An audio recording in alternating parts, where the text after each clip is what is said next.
1.5 વર્ષ પહેલાં માંડવી તાલુકાના વીરપોર ગામે ઇલીગલી પહોંચીને પાવર ગ્રીડને સપોર્ટ કરતી હતી ત્યારે પણ સરકારની ભૂમિકા શંકાસ્પદ હતી અને આજે પણ જ્યારે collector as a district magistrate જ્યારે હુકમ કરે છે અને એ બધી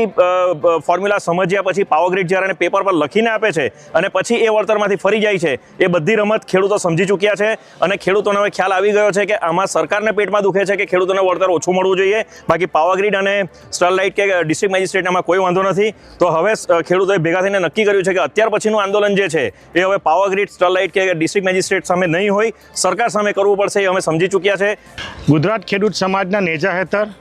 જે રીતે સુરત જિલ્લામાંથી વિવિધ રીતે લગભગ 5 થી 6 જે લાઈન જાય છે એની સામે છેલ્લા 1.5 વર્ષથી સુરત જિલ્લા ખેડૂત સમાજ જે લડત ચલાવી રહ્યું છે અને ખેડૂતોને જે અન્યાય કરવામાં આવે છે, સરકારની જે નીતિ છે, કંપનીની જે નીતિ છે અને એના અનુસંધાનમાં મોંઘી જમીન અને ફળદ્રુપ જમીન પચાવી પાડવાનું જે કાવતરું છે એની સામે લડત ચલાવી રહ્યા છે. એના ભાગરૂપે આજે ઓલપાડ ખાતે, આ ભાડોલ આશ્રમ ખાતે ઓલપાડ તાલુકાના 52 ગામમાંથી જે લાઈન પસાર થવાની છે એના ખેડૂતો મોટી સંખ્યામાં ભેગા થયા હતા અને એક લડત ચલાવવાનું નક્કી કરવામાં આવ્યું છે. આવનારા દિવસોમાં સુરત ખાતે ખેડૂતોની ટ્રેક્ટર રેલીના સાથે સુરત કલેક્ટર ઓફિસનો ઘેરાવ કરવાનો લગભગ 10 થી 15 હજાર ખેડૂતો સુરતનો આજે આવનારા દિવસોમાં ઘેરાવ કરવાની રણનીતિ નક્કી કરવામાં આવી.